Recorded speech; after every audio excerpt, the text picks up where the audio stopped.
Gaza की तरफ जो शिप निकल रही है, स्पेन की फ्लैग शिप है ये, इसका नाम ओपन शिप है और ये सिप्रस से निकली थी। तो ये इसके बारे में अभी पता चला है कि आज ये पहुंच जाएगी गाज़ा में। और ये लगभग 48 घंटे से टोटल मिला के लगेंगे। ये जो वेसल है इसमें 200 टन फूड सप्लाईज और मेडिकल सप्लाईज, इसके अलावा वाटर है। तो जब ये शिप गाज़ा में पहुंच जाएगी तो उसके बाद United Arab emirate, EU, US, UK, इनके जो नेता हैं वो मिलकर जॉइंट स्टेटमेंट निकालेंगे और बताएंगे कि आने वाले दिनों में किस प्रकार से ये जो शिप है इसके नक्शे कदम में चलते हुए हॉट शिप भी गाज़ा की तरफ निकलेगी। तो ये मैरीटाइम कॉरिडोर बन रखा है सिप्रा से लेकर गाज़ा का। और इसमें जो पहली शिप है ये पायलट प्रोजेक्ट के तहत निकाली गई थी, ओपन आर्म्स नाम से। और ये आज गाज़ा में जब पहुंच जाएगी तो उसके बाद एक चीज़ क्लियर ये हो जाएगी कि एक तो रास्ता सुरक्षित है और दूसरा ये भी चीज़ क्लियर हो जाएगी कि गाज़ा में क्या वाकई जो ये शिप है वो जब गाज़ा में किस इलाके में ये उतरेगी, क्योंकि गाज़ा में इस समय जो पोर्ट फैसिलिटीज़ है वो इस समय मौजूद नहीं है। तो इस शिप के लिए अगर ये शिप उतर जाती है कहीं पर गाज़ा में तो उसके बाद जो दूसरी शिप होंगी वो उनके लिए भी रास्ता क्लियर हो जाएगा। जहाँ तक बात की जाए गाज़ा में सप्लाईज़ की, तो सप्लाईज़ यहाँ पर गाज़ा के इलाके में काफ़ी कम पहुँच रही है। और इसको देखते हुए अभी कुछ दिन पहले मैरीटाइम कॉरिडोर निकाला था। मैरीटाइम कॉरिडोर के बारे में जो हमास है उसका भी स्टेटमेंट आया है। हमास के जो लीडर है उन्होंने कहा है कि ये जो शिप है इसमें जो सप्लाईज़ है वो काफ़ी कम है, यानी कि ट्रक के मुकाबले एक दो ट्रक के बराबर सप्लाईज इस शिप में, जो कि नाकाफ़ी है। और इसके अलावा हमास ये भी कह रहा है कि ये एक सवाल ये है कि जो ये शिप है ये कहाँ पर उतरेगी। और एक दूसरा सवाल ये भी है कि जो इसराइल है वो शिप का उतरने के बाद क्या वो इंस्पेक्शन करेगा इस शिप का। यूके के कुछ एनजीओ ने अपनी सरकार से आह्वान किया है कि वो इसराइल के साथ जो ट्रेड एग्रीमेंट की बातचीत हो रही है उसको सस्पेंड कर दे। तो यूके और इसराइल के बीच में 1995 में फ्री ट्रेड एग्रीमेंट हुआ था। तो उसको अब अपडेट करने का समय आ गया है, तो उसके ऊपर फोर्थ राउंड ऑफ टॉक हो चुकी है।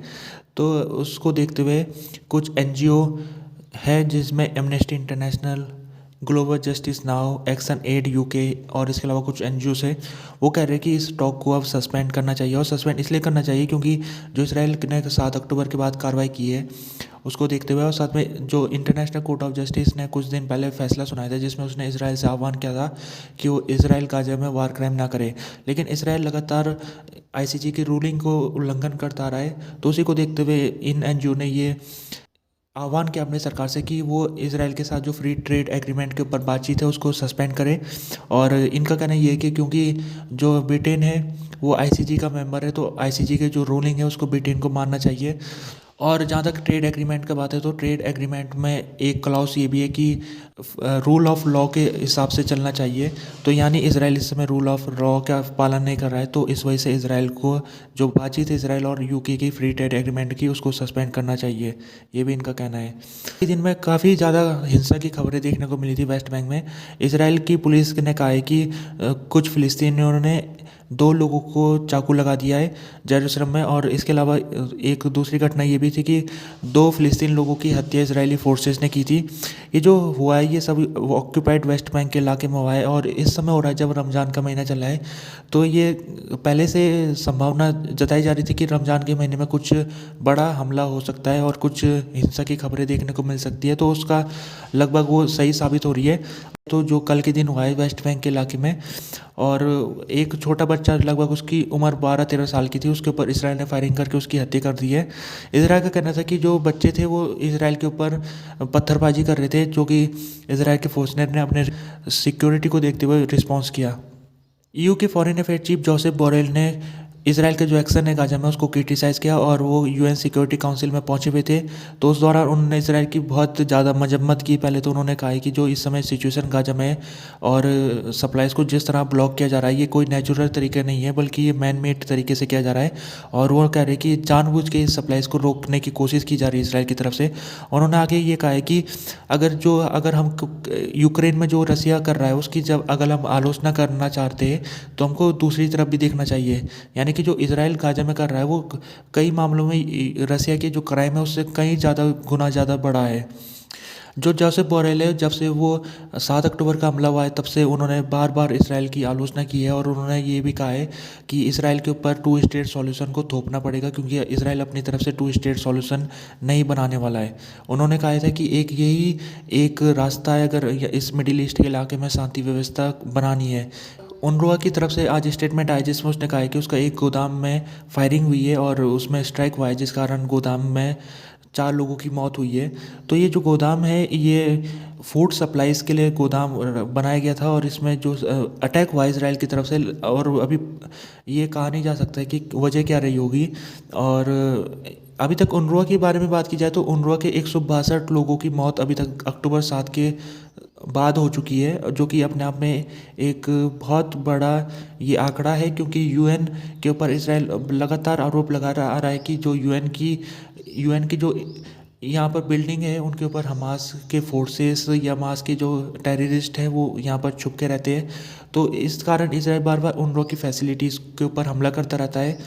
और इसराइल ने UNRWA के ऊपर आरोप भी लगा रखा है कि UNRWA के कुछ लोग हैं जो कि हमास के साथ मिले हुए हैं और उन्होंने मिलकर 7 अक्टूबर के दिन में अटैक किया था। तो अमेरिका ने UNRWA के ऊपर अभी फंडिंग के ऊपर बैन लगा रखा है। तो अमेरिका की तरफ से UNRWA को 200 से 300 मिलियन डॉलर प्रति साल जाते हैं। तो ये जो फंडिंग है ये कई दिनों से बंद चल रही है।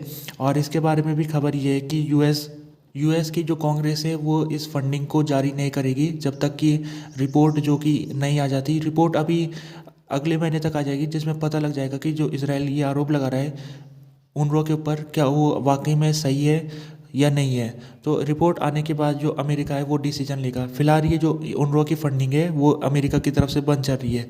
कुछ कंट्रीज है जिन्होंने फंडिंग बंद की थी कुछ दिन पहले, लेकिन उन्होंने दोबारा फंडिंग को बहाल कर दिया है, जिसमें एक स्पेन है और कनाडा है।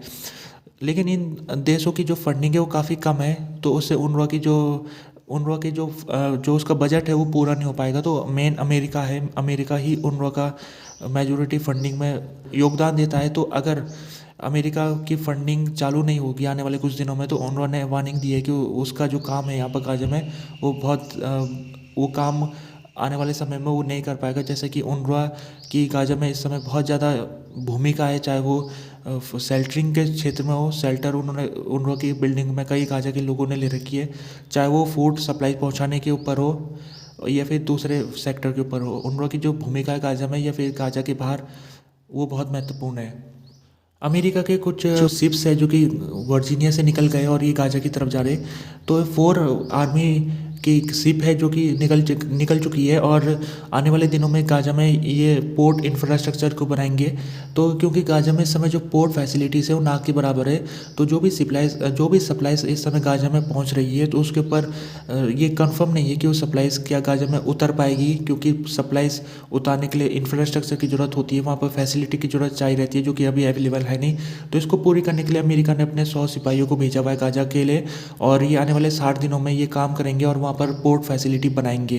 तो अमेरिका के जो प्रेसिडेंट है जो बाइडेन, उन्होंने कुछ दिन पहले ये बयान दिया था। उन्होंने कहा था कि हम पोर्ट फैसिलिटी गाजा में बनाएंगे ताकि आने वाले समय में जो मैरीटाइम कॉरिडोर है सिप्रस से निकला हुआ, और साथ में उन्होंने ये भी कहा है कि अमेरिका भी खुद अपने देश से कुछ शिप निकाला है सप्लाईज लेके और उसको भी गाजा में पहुँचाना है। तो उसी को देखते हुए ये बनाया गया है।